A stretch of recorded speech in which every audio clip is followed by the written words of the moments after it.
Incoming transmission. Picture this, a recording studio somewhere far, far away.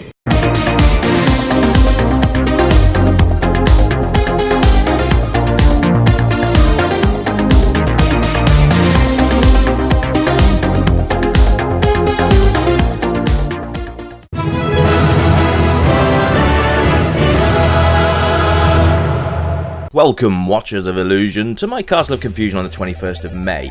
I'm looking at the New Zealand story on the NES, the Nintendo Entertainment System. Yes, indeed. Developed by Software Creations and released in 1988. Now, it was Taito that did most of the conversions, but Software Creations did the NES port. Never played this port before, so let's crack on. And my first impressions are, well, that's pretty much arcade perfect, and that's pretty good for the NES, to be quite honest with you. And I'll tell you something, just listen to this soundtrack.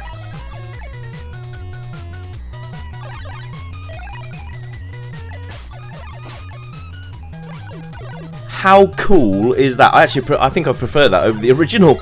That is very cool. I wonder if this warp zone's still here. So if you fire at this point, there we go, yeah. So that will take you to a different part. But for the purpose of the review, I'm going to play it straight down the middle. Yes. No cheating and warp zones for me. Right, so, as you can see, it's graphically, it's just amazing. Pretty much spot on. If you've played any of the home conversions, you'll know that New Zealand Story generally is a pretty damn good conversion all round. I've never actually seen it on the NES before, so this is actually a joy to play, and it's really smooth. I'm really enjoying this a lot. You can see from the colour schemes, and you can see... Okay, I mean, Tiki kind of blends into the background a little bit, but it's not too bad. A majority of the mob colours are there, which is nice. You've got the actual characters from the game are in there, like these, what we call boomerang throwers, and these hermit crabs and stuff. They're all present from the arcade, which is great. I mean, obviously a little bit of license has been taken to maybe adjust some of the levels a little bit. But on the whole, so far, it's actually been spot on. And I do like that a lot. Animations are nice as well, nice and smooth, which is always good. I see a majority of the objects are there as well. Haven't seen any bombs, which you normally get in the first stage, but not a problem. Obviously, we've seen the laser gun. You don't normally see that until later stages, but it can drop on any stage from any boss, any mob, any boss. No, bosses don't drop anything. Sorry, too much World of Warcraft, but never mind. But the sound and the music's great. Absolutely love this soundtrack. It just gives it that real sense of fun, you know. So when you're playing through this game with this soundtrack thumping, it's just fun. It makes you happy. It makes you want to play more, which is lovely. I mean, this game is all about cute, as you probably can tell already. The difficulty level's not too bad either, actually. Some of the versions of this game are a little bit on the tricky side, but so far this seems to have a very, very subtle difficulty curve, which is even nicer. So, I mean, you shouldn't have any difficulty, realistically speaking, from the first set of levels. So, they've really nailed that, which is great. But yeah, sound and music's fantastic. Absolutely love it. Really does give the game that little bit of an edge over its other home versions. And the backgrounds are alright too. If you notice the backgrounds, there is definitely nods to the Auckland Zoo, which is nice. Which is obviously the only thing missing from this really was the intro, but you can't really expect the intro on too many systems, especially the 8-bit systems. I think the Amiga had the intro and the Atari ST, I believe. Well, I don't think any of the 8-bits did, but we can forgive that, you know, restricted memory and all that stuff. But you know, we make do with what we have, don't we, ladies and gentlemen? And that is memories. So if you haven't played this game, I strongly suggest, if you're a fan of the New Zealand Story on any other format, to give this one a try. It's absolutely fantastic. Controls are really nice as well. So you've got your standard left and right to move Tiki around, up and down when you're on a balloon, and then you've got your attack and jump are two separate buttons, which is really nice. And here's our first end of level guardian. So you smash that pink whale. No euphemism intended there, anybody. And he'll come and eat you, and then you basically just attack him from the inside. So, first boss intact from the arcade. I think the Spectrum, I think the home computer versions, the whale didn't actually swallow you. I think he just disintegrated into 1,000 pieces after a certain amount of hits. So it's quite nice they've kept that in tune with the arcade as well, which is really quite nice. The game is highly playable.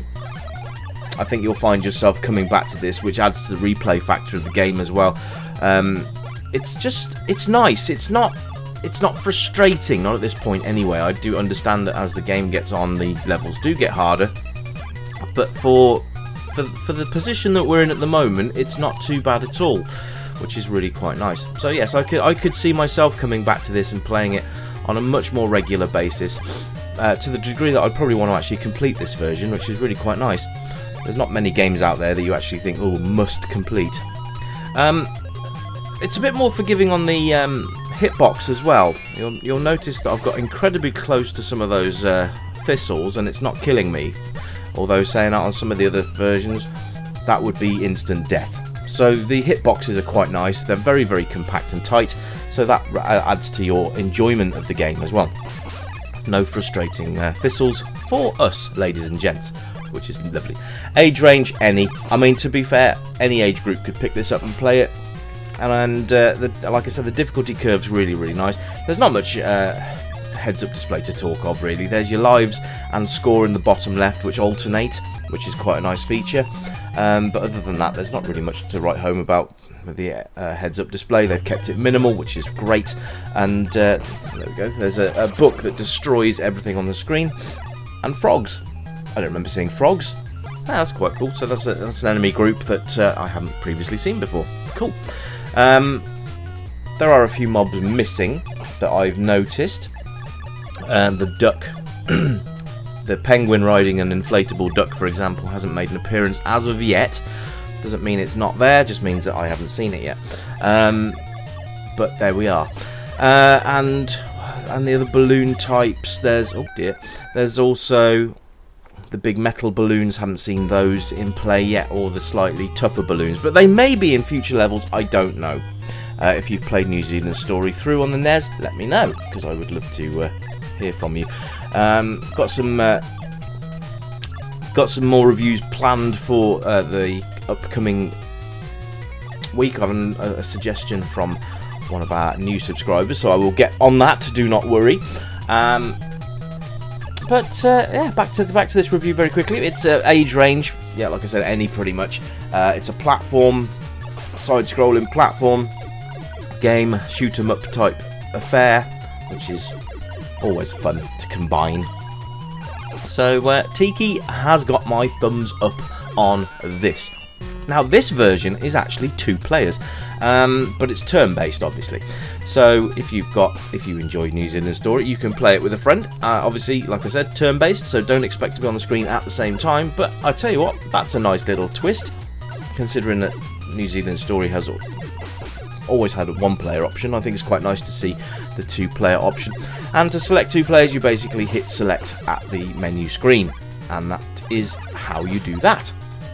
So, kind of nice to have a little bit more of an option there. Tiki rules supreme on the NES. New Zealand Story. It's just one of those games you've got to play.